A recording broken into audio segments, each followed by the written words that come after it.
Alhamdulillah, jemaah sholat subuh yang sama-sama dimuliakan oleh Allah Subhanahu wa Ta'ala. Bersyukur kepada Allah Subhanahu wa Ta'ala. Pagi hari ini kita dibangunkan oleh Allah Subhanahu wa Ta'ala dalam keadaan sehat walafiat. Setelah kita bangun dari tidur, kita membaca doa Alhamdulillahilladzi ahyana ba'da ma amatana wa ilaihi nusyur, sebagai rasa syukur kita kepada Allah Subhanahu wa Ta'ala. Dan Allah Subhanahu wa Ta'ala berikan kita kekuatan untuk mungkin kita sebelum mendekati subuh kita mengajak memohon kepada Allah Subhanahu wa Ta'ala dengan melaksanakan qiyamul lail, salat tahajud, salat hajat, dan salat sunnah yang lainnya. Bersyukur kepada Allah Subhanahu wa Ta'ala dari sekian banyak hamba-hamba Allah, kita diberi istiqomah oleh Allah Subhanahu wa Ta'ala dalam mentaati Allah Subhanahu wa Ta'ala. Bersalawat kepada baginda Rasulullah sallallahu alaihi wasallam, yang mana asbab baginda Rasulullah sallallahu alaihi wasallam maka Allah menciptakan alam dunia beserta segala isinya. Jikalau bukan karena baginda Rasulullah SAW, maka Allah tidak akan pernah menciptakan alam dunia ini. Ini daripada keberkahan, barokahnya Nabi Agung, Nabi Mulia Rasulullah SAW. Dan mudah-mudahan nanti di hari akhirat kita mendapat syafaat baginda Rasulullah SAW, satu-satunya Nabi yang bisa memberi syafaat kepada umatnya hanyalah baginda Rasulullah SAW. Jamaah salat subuh yang dimuliakan Allah Subhanahu wa Ta'ala, sudah menjadi ketetapan Allah Subhanahu wa Ta'ala bahwa apabila manusia ingin hidup bahagia di dunia yang sementara dan di akhirat yang kekal abadi, hanya dengan mentaati Allah, ikut contoh yang telah dikerjakan baginda Rasulullah SAW. Selain daripada contoh yang telah dibuat oleh baginda Rasulullah SAW, maka tidak akan ada jaminan, karena tidak mengikuti Nabi dalam menjalankan kehidupan di alam dunia ini, maka tidak ada jaminan. Jadi jaminan hamba Allah umat Nabi Muhammad SAW apabila dia ingin selamat hidupnya di dunia yang sementara dan selamat daripada azab neraka yang kekal abadi, hanya dengan mengikuti atau mentaati perintah Allah dan mengamalkan sunnah baginda Rasulullah SAW. Baginda Nabi Muhammad SAW menjadi suri tauladan bagi umat manusia. Maka diajarkan Allah Subhanahu wa Ta'ala dalam hidup yang singkat di alam dunia ini, yang hidup kita hanya 60-70 tahun, dan batas umur kita pun kita belum tahu apakah kita diberikan umur 50 tahun, apakah kita diberikan jatah umur 60 tahun, 70 tahun, 80 tahun. Berapapun jatah umur yang telah Allah berikan kepada kita, kita tidak tahu. Maka hadirin yang dimuliakan Allah Subhanahu wa Ta'ala, di sisa-sisa usia kita, di sisa-sisa umur kita, mudah-mudahan Allah istiqomahkan kita untuk selalu dalam keadaan takwa kepada Allah, dalam keadaan mengamalkan perintah-perintah Allah Subhanahu wa Ta'ala, dan selalu bisa mengamalkan sunnah-sunnah baginda Rasulullah SAW. Bapak Ibu yang dimuliakan Allah Subhanahu wa Ta'ala, sudah sering mungkin jamaah datang ke masjid Bapak Ibu sekalian. Semua jamaah yang datang dari berbagai daerah, bahkan saya pernah dengar di sini mungkin sudah datang jamaah dari luar negeri. Semua jamaah-jamaah yang bergerak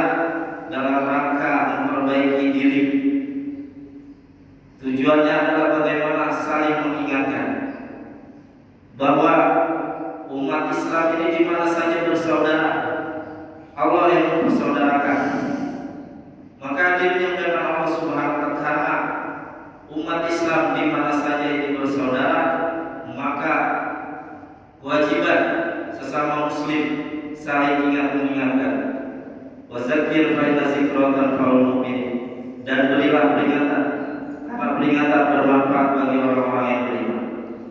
Maka hadirin yang dimuliakan Allah Subhanahu wa taala, bersyukur kepada Allah Subhanahu wa taala telah berikan kita iman dan Islam, yang mana kita tidak pernah mengusahakan iman dan Islam ini.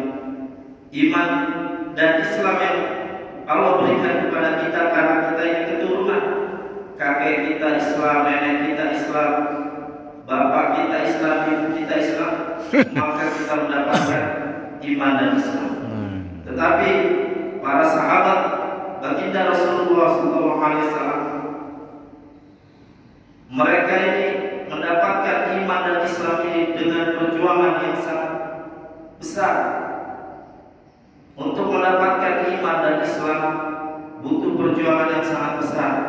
Dikucilkan oleh saudaranya, dikucilkan oleh orang tuanya, sehingga mereka untuk mendapatkan iman dan Islam ini, banyak sahabat yang rela tinggalkan keluarganya. Dia lebih memilih Islam daripada bersama keluarga yang masih kufur, masih kafir kepada Allah Subhanahu wa taala.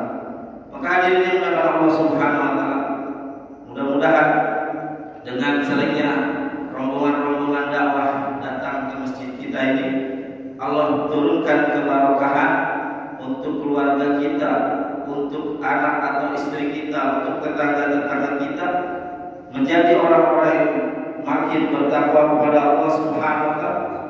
Ahli keluarga kita semuanya dari dunia sampai akhirat Allah kumpulkan, bukan hanya kita berkumpul di dunia, tapi juga berkumpul di surga Allah Subhanahu wa taala.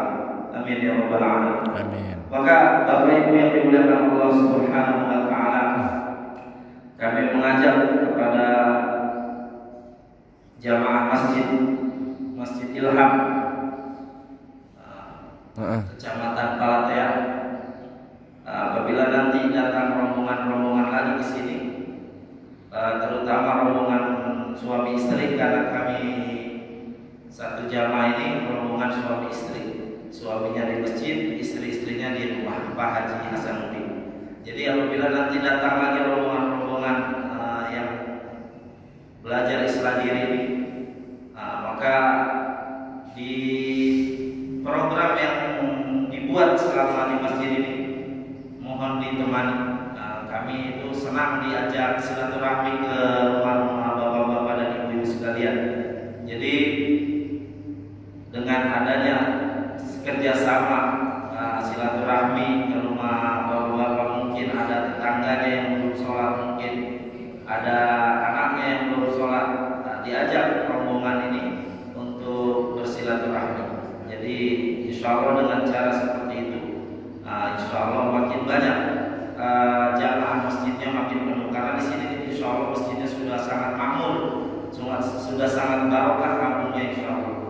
Maka hadirin yang dimuliakan Allah Subhanahu wa taala, selama kami 2 hari di sini, kami mohon maaf apabila banyak tingkah laku kami yang tidak berkenan di hati Bapak Ibu sekalian, karena kami dalam tahap belajar, dalam tahap memperbaiki diri. Kami ini belum pernah mondok. Banyak jamaah yang kadang-kadang berlatar belakang orang-orang yang hidupnya dahulu di jalanan, tapi karena diberikan hidayah oleh Allah, akhirnya bisa meluangkan waktu untuk memperbaiki diri. Maka hadirin yang dimuliakan Allah Subhanahu wa taala, sekali lagi selama rombongan berada di sini kurang lebih 2 hari 2 malam, kami mohon maaf yang sebesar-besarnya apabila ada tingkah laku kami yang tidak berkenan di hati Bapak Ibu sekalian. Maka kami atas nama rombongan sekali lagi mohon maaf, dan apabila Allah Subhanahu wa taala berkehendaki, mudah-mudahan nanti Bapak Ibu sekalian dari sini juga bisa membentuk rombongan-rombongan dakwah untuk datang ke tempat kami di kebetulan rombongan dari Makassar. Kami tunggu Bapak Ibu sekalian untuk sama-sama bisa bersilaturahmi ke Makassar. Karena usaha dakwah ini sudah ada di mana-mana, bukan hanya di Sulawesi, tapi di seluruh dunia. Kebetulan dari Jawa Barat sekarang ada sedang bergerak di negara Peru, Amerika Latin. Mereka bergerak di pedalaman Sungai Amazon yang dikatakan sungai banyak macam-macam lah. Nah di sana di pedalaman sana kurang lebih 1.700 orang alhamdulillah masuk Islam sebab jamaah bergerak. Jadi Bapak Ibu sekalian yang dimuliakan Allah Subhanahu wa taala, demikian yang saya bisa sampaikan. Mudah-mudahan Allah Subhanahu wa taala jadikan kita semuanya orang-orang yang mendapatkan ridho di dunia dan di akhirat dan mendapatkan syafaat baginda Rasulullah SAW. Demikian apa yang bisa saya sampaikan. Saya mohon maaf sekali lagi kepada Bapak Ibu sekalian. Wabillahi taufiq wal hidayah. Subhanallah wa bihamdihi, subhanallahumma wa bihamdika, asyhadu an la ilaha illa anta, astaghfiruka wa atubu ilaik. Assalamualaikum warahmatullahi wabarakatuh. Waalaikumsalam warahmatullahi wabarakatuh.